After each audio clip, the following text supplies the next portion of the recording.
Today, it's all about the minifigures. Let's go ahead and open these ones up, and also another set that we're going to be building along the way. Alright, so I just want to start off with the 4 minifigure packs that I got. Now, I did use the scanner through the phone to be able to see which one was which, and there was 4 in particular that I wanted to get. So let's bust them open and see which ones we got, because to be honest, I can't 100% remember. Okay, so this one here, we have the cat person. The head went flying away. Cool. What head looks good? You know what? The confused or like worried face there. I like that. And then we'll put the ball of yarn in his hand, if we can fit it on. I assume we can. Yep. And then the headpiece. Headpiece is nice. Plus the little kitty. Nice. Alright. That's a cool first minifigure. So happy with that. I have so many of those bases. Like, I feel like I haven't even got that many of these minifigure packs, and I have somehow ended up with a hell of a lot of bases. Alright, so this one we got specifically to go out front of the museum, because I thought that that would be a very good fit with the dinosaur theme. I like the way that the arms articulate, so that's very nice. And, oh my god, we've got a... You know what? That scary face is... That's what it's all about. I love that. So it's usually the friendly face, but I just love that. Grrr. That's cool. I like it. Alright, very cool minifigure there. To be honest, that's what really attracted me to this set. And I also saw a Triceratops one. I can't remember what set it was from. If you guys can let me know down below, that would be awesome. But yeah, that one, I was like, yeah, 100%. Need that. 100%. Alright, we get the little legs here, and this is a hamster costume. So that fits together nicely. Oh, that's just the cutest little face. I love that. Very cool. And then we've got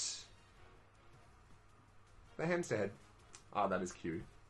So cute. Alright. I assume this is a piece of cucumber or something? I don't know what else it could be. Let's say it's cucumber. Let's go with that. Alright. Very cool, and we do get a spare piece, so that's nice.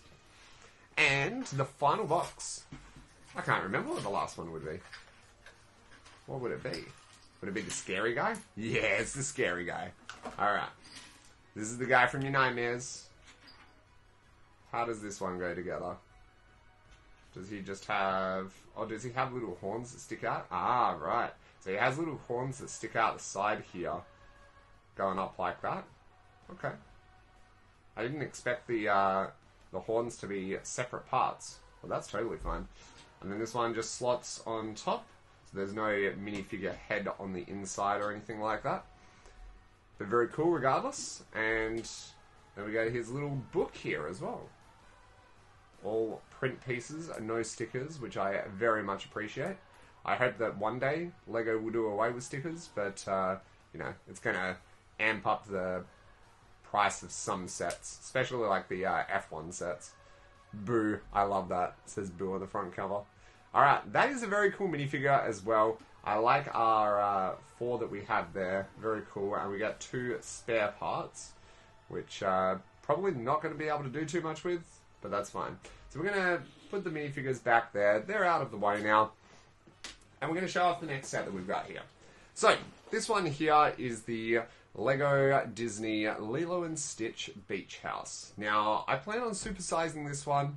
I might build it first and then see if I can find a rebrickable model afterwards. The main reason that I wanted this one was for the minifigures, of course. I do not have a Lilo or Stitch or any of the characters from there, so I thought that it would be a very good addition to the collection, and I thought that it would be good to eventually go on a beachfront as well. So let's get to building and see how that goes. Let's check it out. Alright, the house is built. It is really, really nice. I loved all of the flower and leaf elements out on the side here, including on the other side as well. Stickers on the surfboards, you know, not the best to have stickers, but still pretty good. The roof elements fit together nicely on the slant, which is really groovy. And then on the back, obviously this is a very squished in build. There's only so much you can fit in there, but I feel like the things that are included have been done very well. I love the design of the beds or the bedside tables.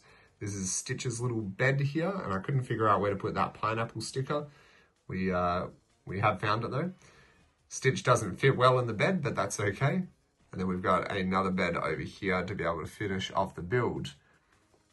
I don't know if that's supposed to be closed in or not. I think maybe it does open up in the like animated part, like series or whatnot. But yeah, I think that's about it. There's not much else that we can do other than either buying another one or buying some parts to be able to close it off, which I think would look nice, but I'm not in any major rush to be able to do that. I sort of wanted to have this one mainly for the minifigures and then to be able to, supersize it a little bit later on down the track. Because I might even put it on stilts so that it's more reminiscent of the actual house from the Disney movie. But we have our collection of minifigures over here. I haven't really positioned them nicely, so apologies for that.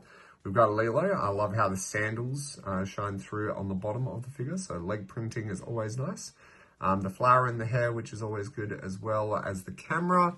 And the camera brings me back to the days of playing on the PS1 or 2 Lilo and Stitch game. So, yeah, love that. Nani. We've got David, the fire torches, which is pretty cool. Mr. Bubbles with his suitcase. Only got one face print for him, obviously. But, yeah, he's looking very angry there. Again, same as the movie, so very nice. And then this one, I actually forgot that there was going to be a spaceship build, so that was a pleasant little surprise there. And we get Stitch on the inside. I think there is room for a minifigure to technically sit behind Stitch there, so you could put Lilo in behind there, which is cool. And yeah, Stitch has got his little bottle that he carries around, as well as his little gun. So yeah, really cool build. You get the little claws on the toes down there, so I like it. And then the bonus little minifigure here, the little doll, which is obviously out of proportion, but still cool to get nonetheless. So yeah, not too bad. Obviously, fairly expensive set because of the Disney property, but otherwise, very happy with the build. It looks nice, and I think that it will be a good addition to the LEGO City eventually. Thanks for watching.